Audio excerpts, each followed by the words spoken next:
Principal funding for Rights and Wrongs has been provided by the John D. and Catherine T. MacArthur Foundation, Open Society Institute, and the Corporation for Public Broadcasting. Globalvision presents Rights and Wrongs, Human Rights Television.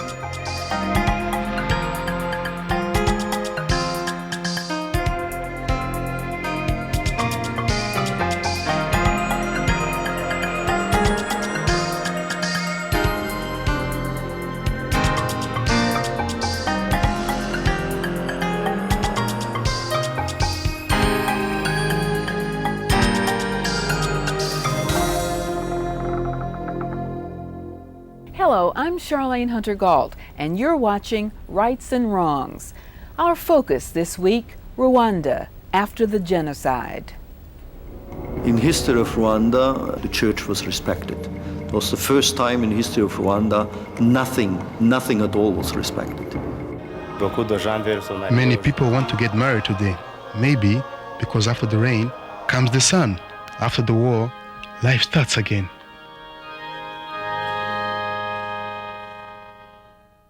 By now, the world well knows the horrific consequences of the decade-long strife between members of the Hutu and Tutsi ethnic groups in the Central African Republic of Rwanda. On April 6, 1994, a suspicious plane crash claimed the life of its president, and Rwanda exploded in an orgy of unsurpassed violence. Hutu extremists went on a murderous rampage, slaughtering anyone suspected of being a Tutsi. What followed was a human rights disaster of extraordinary proportions. The savage genocide ultimately claimed up to 1 million lives and created more than 2 million refugees. In the aftermath of the genocide, Tutsi rebels, known as the Rwandan Patriotic Front, attacked the Hutu forces and took over Rwanda.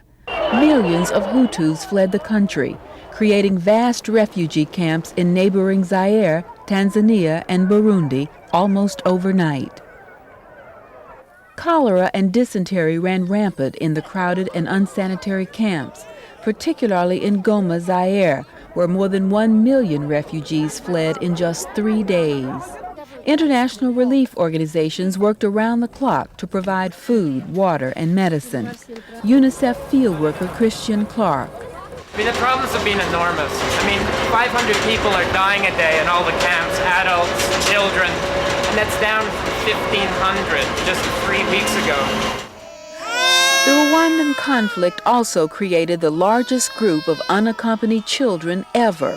Without parents, these children were especially vulnerable. Children have been separated from their parents, children who are orphaned. We estimate there might be as many as 80,000 children in Zaire alone who are displaced. After the rebel victory, both the new Rwandan government and the United Nations began to encourage the repatriation of refugees. One obstacle to this goal was the large number of landmines left over from the war. Canadian Major General Romeo Dallaire commanded the UN forces in Rwanda. They attract the kids, they attract even adults to fiddle with them. We're getting 5 or 6 cases a day of people, with legs blown off and arms and so on. Another problem with repatriation, Hutu extremists in the camps are using violence and intimidation to prevent refugees from returning home. Extremist control of the refugee camps has caused concern among many relief groups. Dr. Alain Destex was the director of Doctors Without Borders. The reason is that we consider that in this situation, in the camps, the humanitarian relief effort alone is doing more harm than good, because it strengthens the powers of the former killers. And it makes that the relief efforts allow them to prepare the next war and the next genocide. The new Rwandan government is arresting 1,500 people every week. Many are accused of genocide. Crammed into already overflowing jails, these prisoners join thousands waiting to stand trial. But the trials are a long way off. Rwandan Justice Minister Alphonse Nkubito. The judicial system is so amputated that it cannot function normally. We lack human resources. We lack equipment. All our infrastructure has been damaged.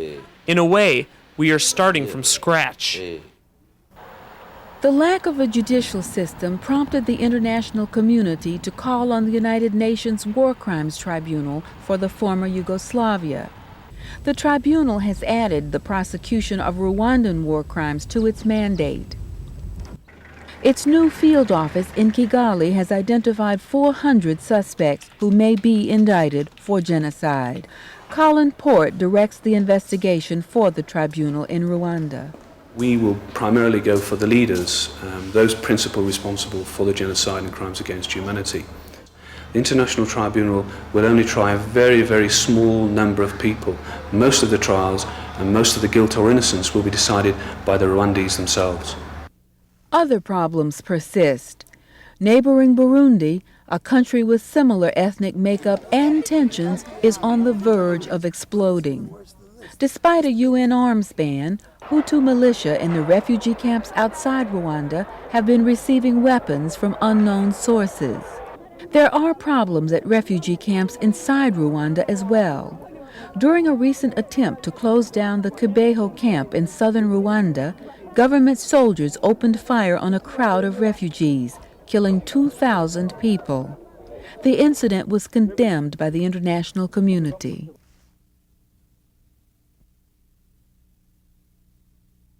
The crisis in Rwanda continues. Even the presence of the United Nations has failed to stem gross human rights violations. One problem, the UN Human Rights Field Operation is short of funds. As a result, as the crisis mounts, UN human rights monitors in Rwanda may soon be forced to cut back their work. But there are pockets of hope in Rwanda today. Many people there are beginning to rebuild their lives. Increasingly, part of that healing process includes marriage. Recently, Rights and Wrongs attended a wedding at the Cathedral of Saint-Michel in Kigali. It was one way to reaffirm life and a belief in the future, in a land where no one is untouched by death.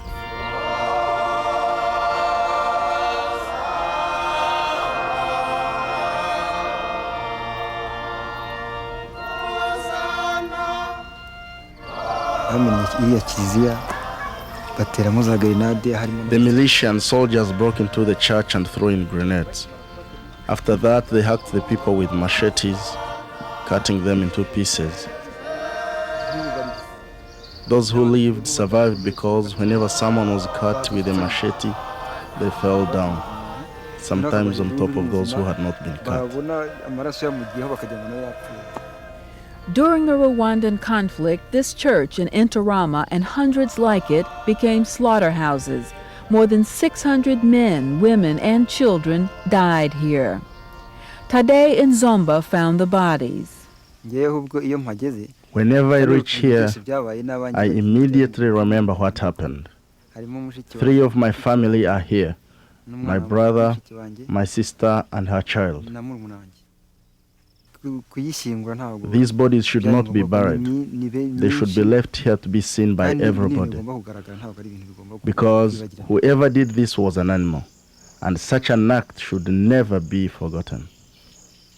In history of Rwanda, people had been attacked. That's not the first time. But up till last year, when they got to a church, the church was respected. It was the first time in history of Rwanda, nothing at all was respected.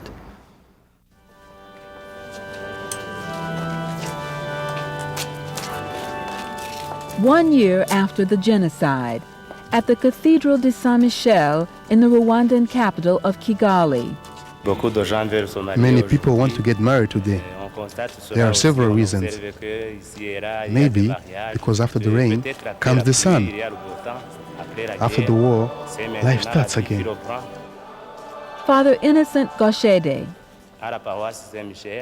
Here in Saint Michel's parish, there are many young people who could not marry during the war. Now is a favorable time, in time of peace. In peace, we see new things, new ways of life. A ghost town during the war, Kigali is full of life again. People here are anxious to forget the past. But Chantal Luwamurera cannot forget what happened last April. President Habyarimana was killed at night. Early the next morning, we ran away because we didn't want the militia to kill us. The following day, the militia found us at the church where we ran. They had machetes and hand grenades and killed many people. My sister died right in front of me. But I managed to run away and hide in the priest's house. German missionary Father Otto Meyer. We had about 500 people in this church. When we had been attacked, they were shooting the church from the side, and people were running away in total panic. The army had been on this tree, and I had to go like this and open in the night this door. This door. Not making any noise, because they could hear us. If they hear us, the 14 people in, they were dead, of course. You see the parts where the roofing is coming down, people had been hiding away on above the ceiling. A genocide, killings like which happened in Rwanda, you can't understand it. It's more than you can reason. People are crazy, I am crazy, all are crazy. Many of my relatives and family died there, and many friends. On the 14th of April, the RPF came and rescued me. Chantal met a rebel soldier named Laurent Muganza. A few months later, he asked her to marry him. It's God that brought her to me, nobody else. To build a home is an obligation. Even if you lost your own wife or your husband, you have to marry another one. One shouldn't remain alone. Chantal once had a family of 12. Now, just a brother and sister remain. My name is Kazelda Mukataganzwa, and I am Chantal's maid of honor. Originally, I was not supposed to be, but the one who was to be the maid of honor was killed. Chantal wasn't close to anybody else, except for me. These days, people don't have any relatives or friends anymore. Now people are getting married to enlarge their families. A lot of things happened to me. I don't have a mother or a father anymore. Not even a husband. And I have 4 children. Chantal's aunt, Miriam Mukarego. My whole family died. I'm the only one remaining. That is why I will be Chantal's mother at the wedding. It is very painful, and we had so much, but we just have to keep quiet. Because you cannot bring back what God has already taken away. The young ones will have more children. They are our future.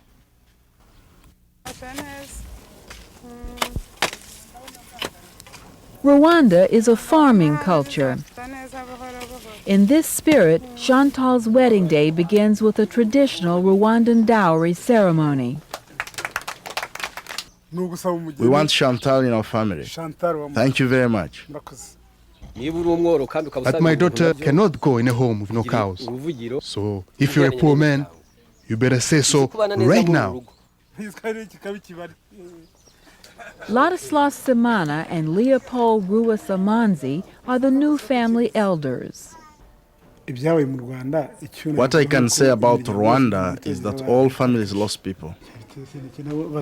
Of course, the politicians had a hand in all of this. The old regime did all this. The genocide was planned. That is obvious.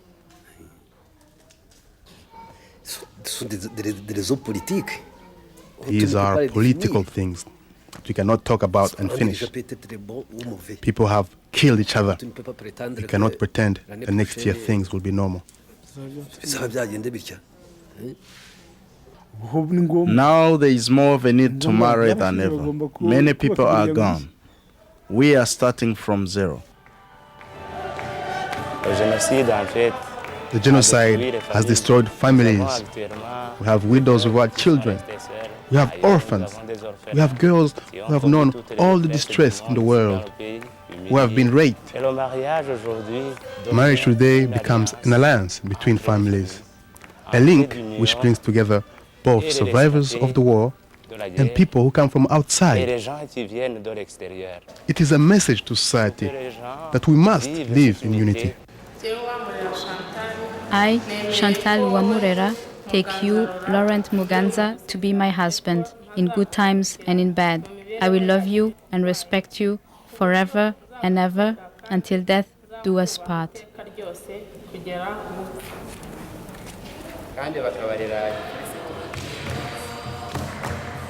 At the end of the ceremony, 3 children are baptized, including Chantal's 6-year-old daughter, Karine.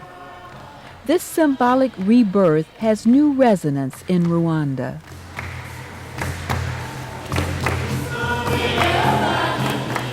The wedding was organized by Chantal's neighbor, Joseph Nterushwa. This is my house. This was the effect of a bomb, that hole. And it landed on my head, here. There was no hospital, no doctor. I had a friend who had a pharmacy. And then he gave me some small medicine, only for cleaning. The Rwandese army was sitting here, at this house. The RPA was sitting there, on those streets. I was between the two fronts. I just thought, I have 5 children. I can't go out. If I go out, we will be killed, all of us. So I told them, you stay here. We will die together or survive together. And we survived together. This lady died. This boy died. That boy died. That girl died. The whole of the left here, they died. So everyone knows what is suffering, what it means. In terms of having lost members or friends, you can get angry. You can refuse to support what happened, but those people will not come back again. So you have to be realistic.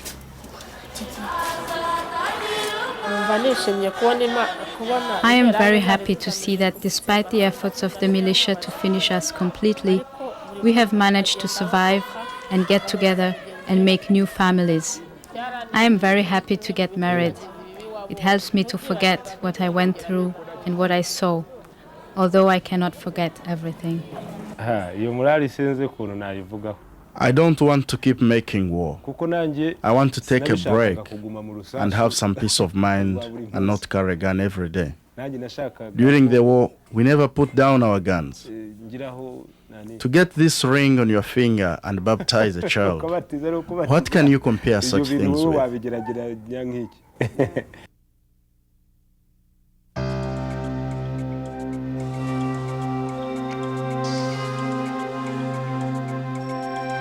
You're watching Rights and Wrongs, the television magazine of human rights with Charlene Hunter-Gault. What happened in Rwanda raises many questions about the root causes of genocide and its effects, not only in Africa, but throughout the world. Questions about ethnic conflict, justice, reconciliation, peace, and truth. Here with us to explore these topics, Kenneth Roth, Executive Director of Human Rights Watch. Ken Roth, what kind of recourse is there in the international arena for the kinds of crimes we've seen in Rwanda and other places? Well, up until a year or two ago, the only recourse was to the international human rights movement, which could use the exposure of these crimes, the condemnation of them, the appeal to governments to impose economic pressure on the perpetrators to try to penalize those who committed mass murder, for example. But recently, the prospect has emerged that these killers might actually be brought to justice by the international community. We need to look to the international community because often the perpetrators of these crimes are the same national authorities who would ordinarily bring these people to justice at the local level. So we need to look beyond local prosecutors, beyond the local courts, to the international arena to make sure that crimes of this magnitude cannot be committed with impunity. Is there any evidence that international law and these international tribunals have any real effect?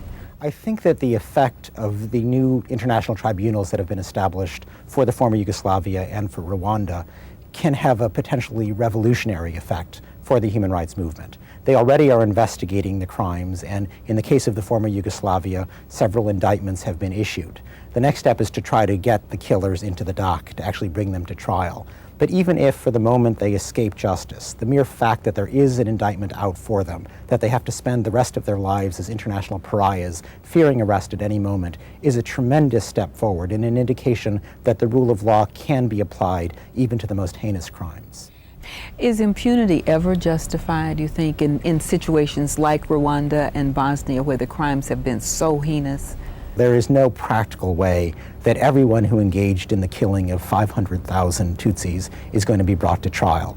But what you can do is to go after the orchestrators of the genocide, the people who armed the militia and directed them to initiate the slaughter. Because I think that one thing you learn in places like Rwanda or Bosnia is that genocide is not a spontaneous reaction. It's not the spontaneous outbreak of age-old hatreds, but it's something that governmental or political leaders direct. And so if you want to stop it in the future, it's essential that you make it clear to those leaders that they will not get away with mass murder, that they will be brought to account. As you know, so many of the nations that have been devastated by wars in the past few years are now struggling with how to strike a balance between reconciliation and justice. Are there any models out there that you can talk to us about?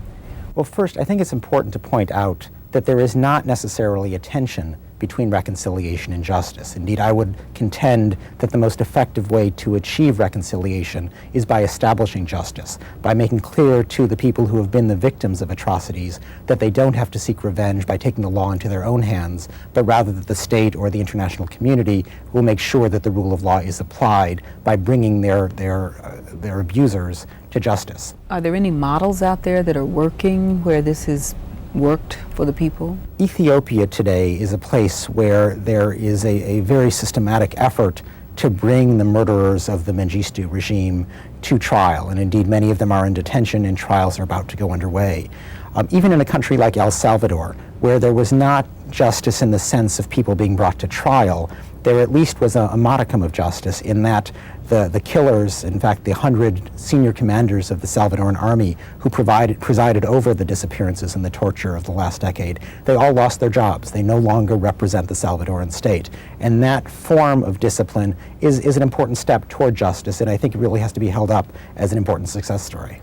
Is there any way to prevent these so-called crimes against humanity? Well, fortunately, there's much talk these days about the importance of preventive action or preventive diplomacy, because there is wide recognition, for example, in Rwanda, that the international community spent millions, if not billions of dollars as a humanitarian effort after the fact to help the refugees fleeing Rwanda, but they were wholly ineffective in stopping the genocide itself.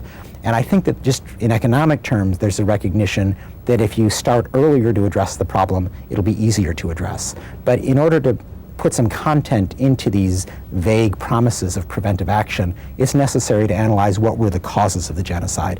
And in that sense, you really need to look at the concrete human rights violations that turn ethnic tensions into ethnic violence. Those can be targeted and stopped early, in significant part by promising justice. And that is the way, I think, in the long run of preventing the outbreak of these disasters that we've seen in Bosnia, Rwanda, and elsewhere.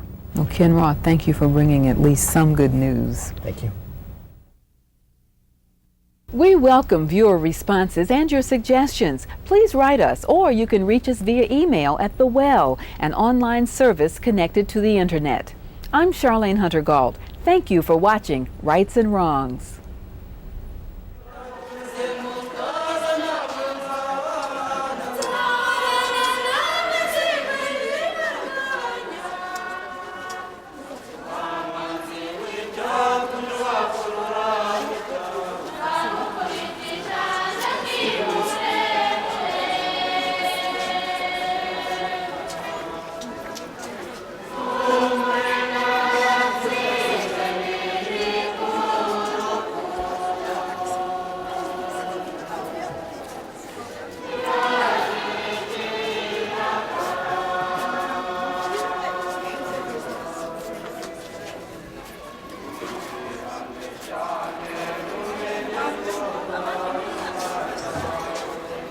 Principal funding for Rights and Wrongs has been provided by the John D. and Catherine T. MacArthur Foundation, Open Society Institute, and the Corporation for Public Broadcasting.